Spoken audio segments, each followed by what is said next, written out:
Hi, I'm Steven Artandi. I'm the director of the Stanford Cancer Institute. My lab studies broadly cancer biology, but more specifically, what allows cancer cells to live forever. I'm headed to the lab now if you want to join me.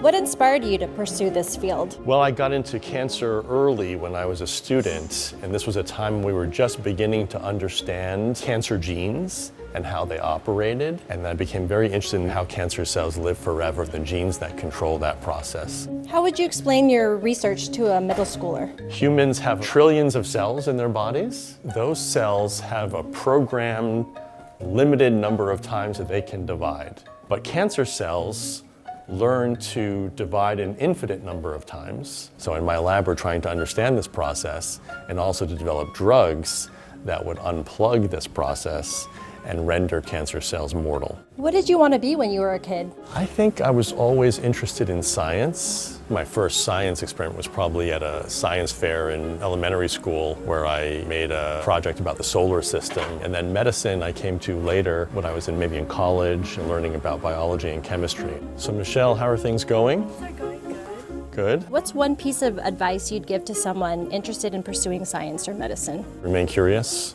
about biology and about medicine, and that curiosity will carry you through your entire career. What's your go-to comfort meal? Oh, probably a steak. Favorite snack? Apple. Do you have a walk-up song, the one that gets you ready for the day? I've been listening to Shattered by the Rolling Stones, or many different songs by Bruce Springsteen. What was the first concert you attended? Elvis Presley at Madison Square Garden. I think it was 1973.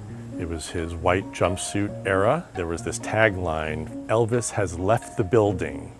And that was the cue that there's no reason to stay around anymore because he's gone. Do you have a favorite lab tool or piece of equipment? An Oxford nanopore sequencer that we use for long read sequencing of DNA. Can you show us in the lab? I can. This is the nanopore sequencing. Sequencer is called a Prometheon. You can sequence an entire human genome here in a few hours, and that compares to the original sequencing of the human genome, which took more than a decade.